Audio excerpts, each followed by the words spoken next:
Ketika para tamu mengucap salam, maka Sunan Kalijogo yang sedang duduk di atas tikar segera menjawab salam mereka. "Masuklah Hadiwijoyo," kata Sunan Kalijogo, mempersilahkan tamunya untuk masuk ke ruang dalam.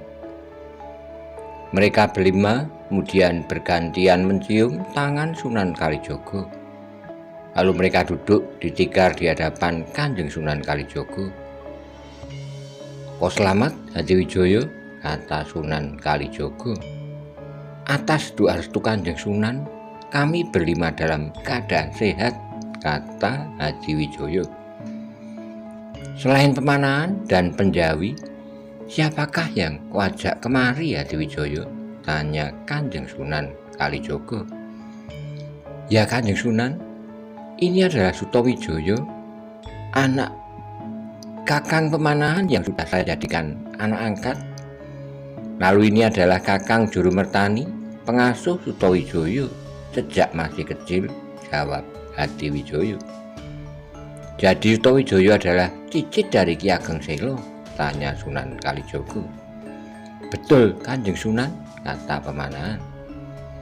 Pembicaraan mereka terhenti ketika seorang santri masuk ke ruang dalam sambil membawa air minum yang berada di dalam 3 buah kendi.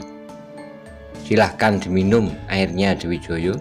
"Diminum Pemanahan," kata Sunan Kalijogo. "Terima kasih Kanjeng Sunan," kata Penjawi. Sambil minum air bening, mereka pun berbincang tentang keadaan Kesultanan Demak sepeninggal Sunan Prawoto. "Dulu kau datang terlambat sampai di pesanggeran Prawoto, Hadiwijoyo," kata Sunan Kalijogo. "Ya Kanjeng Sunan, jarak dari Prawoto ke Pajang tidak cukup ditempuh dalam 1 hari, sehingga kami terlambat dan tidak bisa menghadiri pemakaman Sunan Prawoto," jawab Adipati Pajang. "Ya, memang jenazah Sunan Prawoto sebaiknya langsung dimakamkan, tidak usah menunggu terlalu lama," kata Kanjeng Sunan. "Ya Kanjeng Sunan," jawab Hadiwijoyo. "Menurut perhitunganmu, siapakah yang membunuh Sunan Prawoto, Hadiwijoyo?" kata Kanjeng Sunan. "Kalau tidak salah, kemungkinan yang menyuruh Rangkut membunuh Sunan Prawoto adalah Penangsang, Kanjeng Sunan," jawab sang Adipati. "Ya, perhitunganku juga demikian. Dan mulai sekarang kau harus selalu bersikap waspada, Hadiwijoyo." "Ya Kanjeng Sunan," kata Hadiwijoyo. "Apalagi saat ini Penangsang juga mempunyai hak atas tahta Kesultanan Demak yang kosong," kata Sunan Kalijogo. "Ya Kanjeng Sunan, Penangsang juga berhak atas tahta Demak karena ia adalah putra Pangeran Sekar Sedolepen dan merupakan cucu dari Eyang Patah," kata Adipati Hadiwijoyo. "Betul Hadiwijoyo, dan kemarin keris Kiai Setan Kober sudah dipakai untuk membunuh 2 orang. Dan ketahuilah Hadiwijoyo, keris Kiai Setan Kober adalah keris yang sangat berbahaya," kata Kanjeng Sunan. "Ya Kanjeng Sunan," kata Adipati Pajang.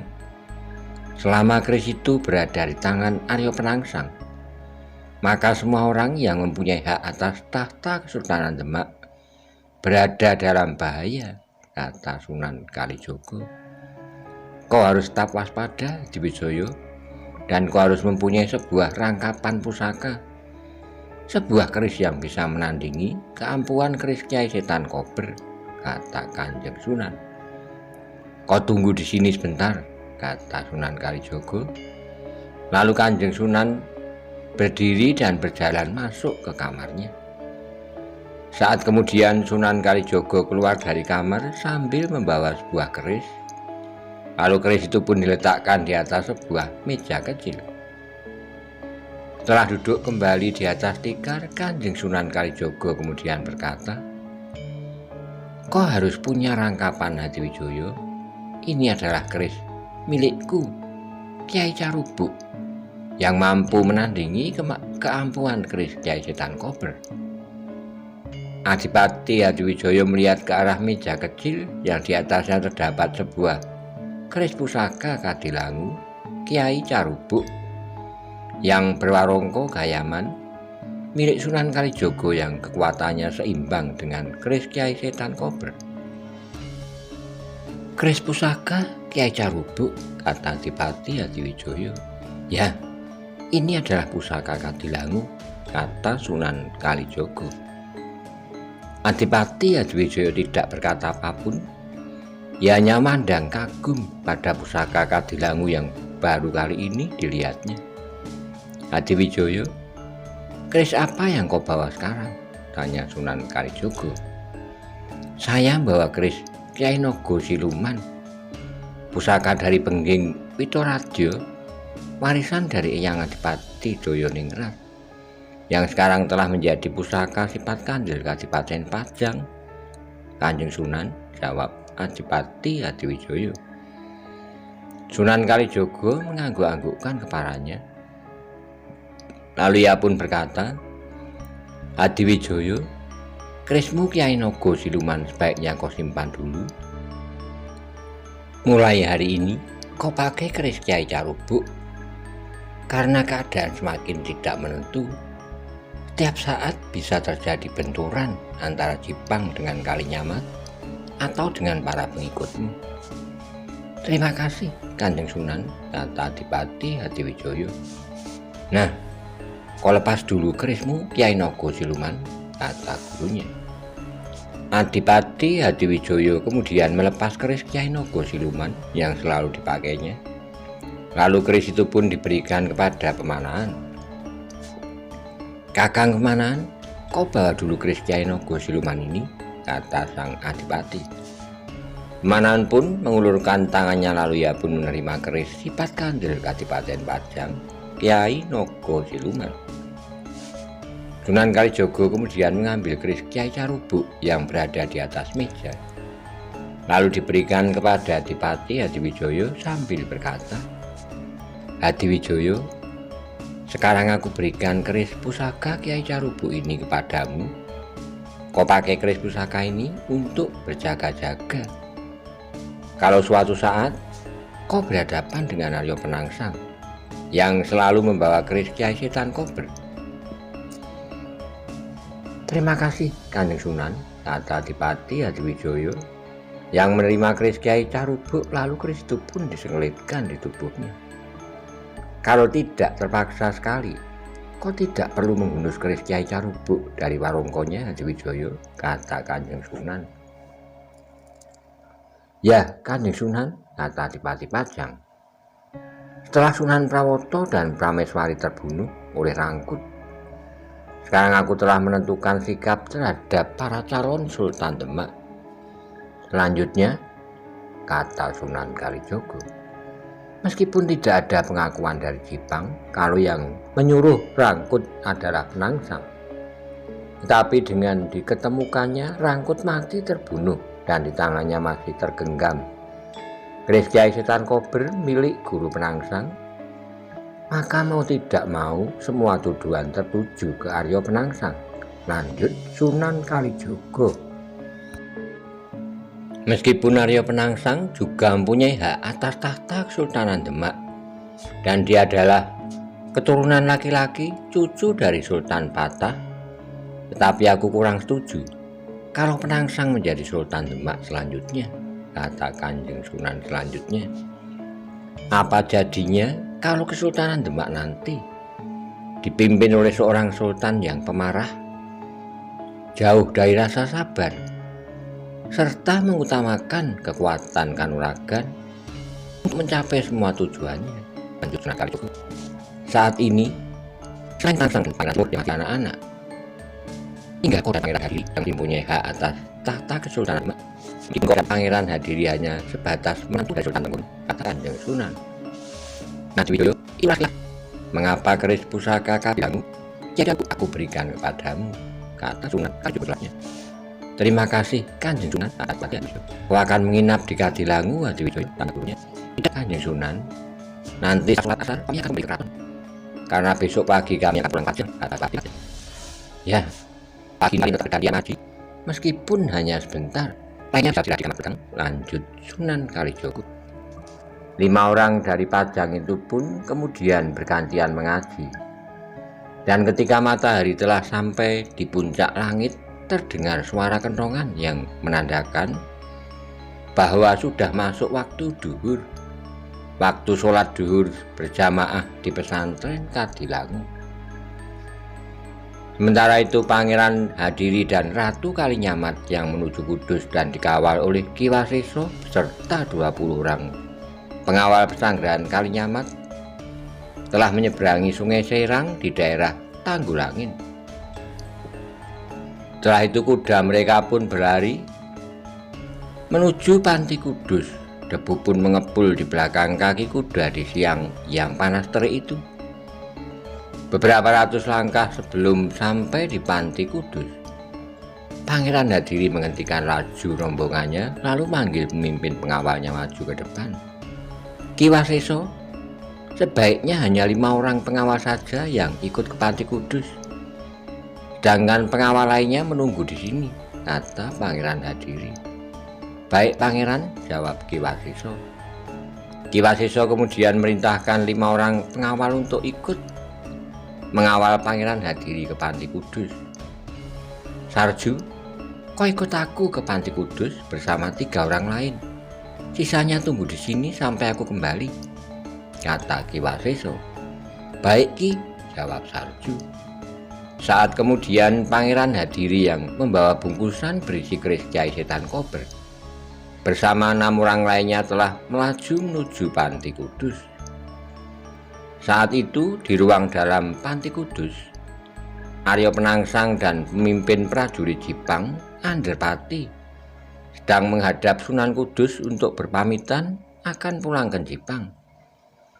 Saya mohon diri Bopo Sunan, saya dan Anderpati akan pulang ke Jipang sekarang, kata Penangsang. Pulanglah, nanti setelah selesai sholat asar Penangsang, kata gurunya. Tidak Bopo, saya kurang. Lalu apa yang harus saya lakukan? Akan turunkan baris Kyai Setan Kober. Saya harus menjadikan Sandra Prawoto, Kalinyamatan dan Kabupaten Pajang sebagai abang, kata Aryo Penangsang. Sabar dulu Penangsang, jawab Sunan Kudus. Aryo Penangsang hampir menjawab, tapi katanya hampir keluar dari mulutnya telah dicelana kembali. Jangan pernah buat sebuah desa menjadikan abang Penangsang, karena orang yang tidak bersalah bisa saja menjadi korban perbuatanmu, kata gurunya. Aryo Penangsang menjawab, ia hanya terdiam mendengar perkataan gurunya. Jangan tidak tergesa-gesa, karena sampai sekarang belum mendapatkan jalan yang terbaik untuk menemukan ring yang itu, kata Sunan Kudus. Ya Bopo Sunan, tapi sebelum melangkah saya butuh petunjuk Bopo Sunan, karena saya akan pulang sekarang, kata Aryo Penangsang. Sabarlah Penangsang, kalian jangan pulang sekarang, nanti saja setelah kita sholat asar, kata gurunya. Maaf Bopo Sunan, saya ingin pulang sekarang, kata Adipati Jipang yang bersikeras akan pulang ke Jipang saat itu juga. Sunan Kudus termenung sejenak. Ia prihatin dengan sikap muridnya yang kurang mempunyai sifat sabar. Belum sempat Sunan Kudus menjawab, seorang santri telah masuki ruang dalam sambil berkata, Kanjeng Sunan, ada tamu dari dalam Kalinyamatan. Pangeran Hadiri beserta Kanjeng Ratu Kalinyamat. 3 orang yang berada di ruang dalam menjadi terkejut. Sunan Kudus tidak mengira ketika Aryo Penangsang berada di Panti Kudus. Pada saat yang bersamaan, Pangeran Hadiri dan Ratu Kalinyamat juga datang ke Kudus. Ya, pergilah kau ke belakang. Persiapkan minuman untuk mereka, kata Sunan Kudus. Baik Kanjeng Sunan, kata santri itu. Kemudian ia pun segera berjalan ke belakang untuk mempersiapkan minuman. Penangsang dan Pangeran Hadiri saat ini tidak boleh bertemu, kata Sunan Kudus dalam hati. Penangsang dan Konderpati, kalian bersembunyilah di dalam kamar. Ada tamu Pangeran Hadiri dan Ratu Kalinyamat, perintah gurunya. Saya harus bersembunyi.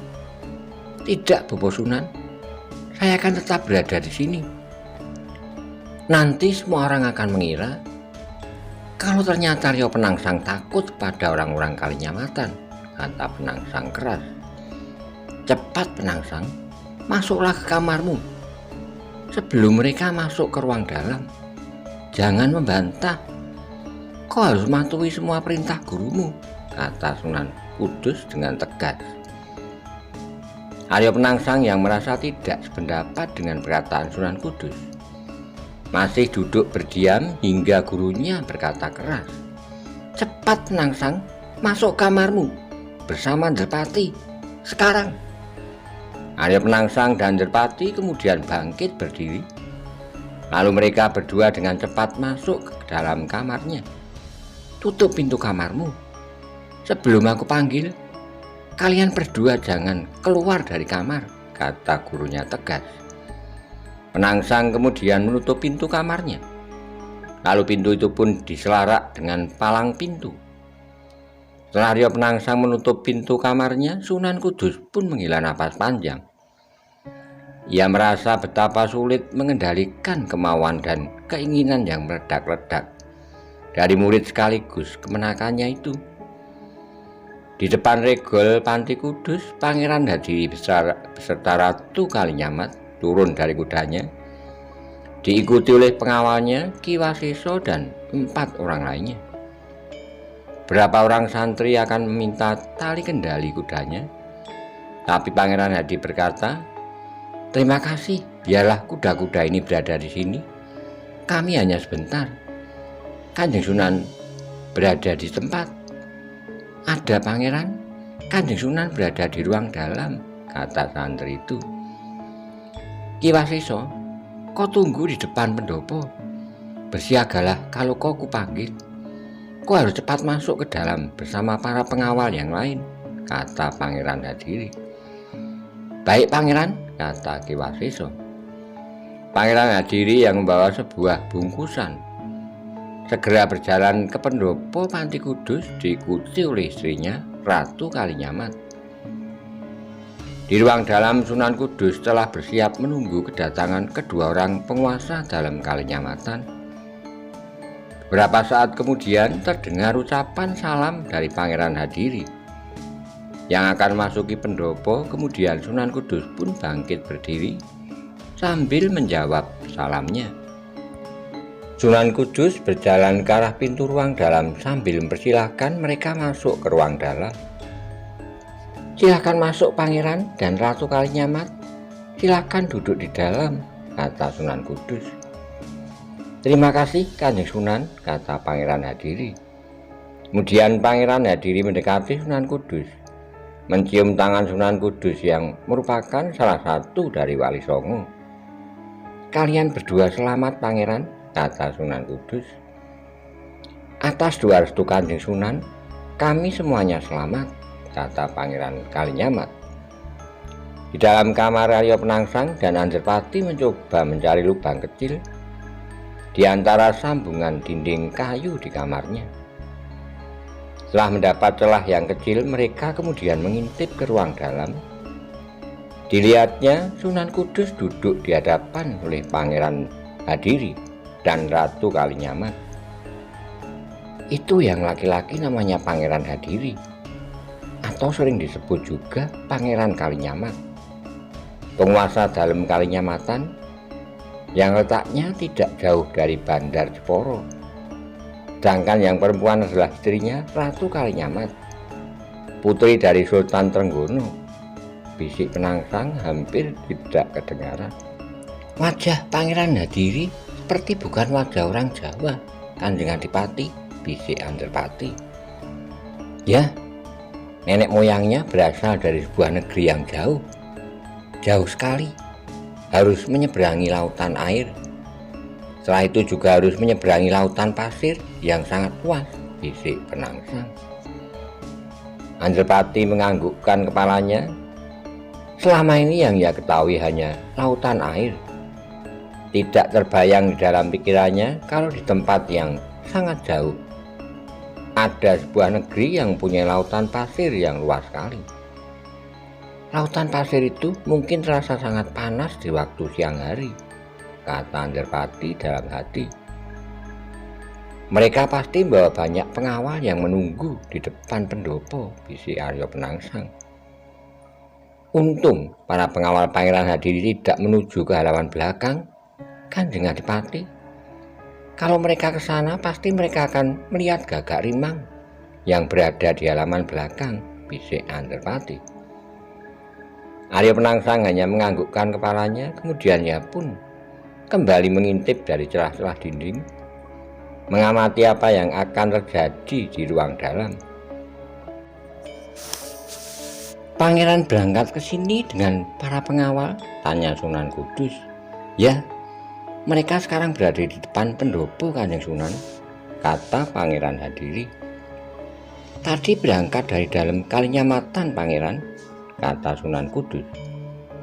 Ya Kanjeng Sunan, kami berangkat tadi pagi, jawab Pangeran Kalinyamat. Apakah Pangeran Hadiri mempunyai keperluan yang penting sehingga Pangeran dan Ratu Kalinyamat sudi datang ke Panti Kudus ini, kata Sunan Kudus. Ya Kanjeng Sunan, saya mempunyai sebuah persoalan yang penting, karena persoalan itu ada hubungannya dengan Kanjeng Sunan Kudus, jawab Pangeran Hadiri.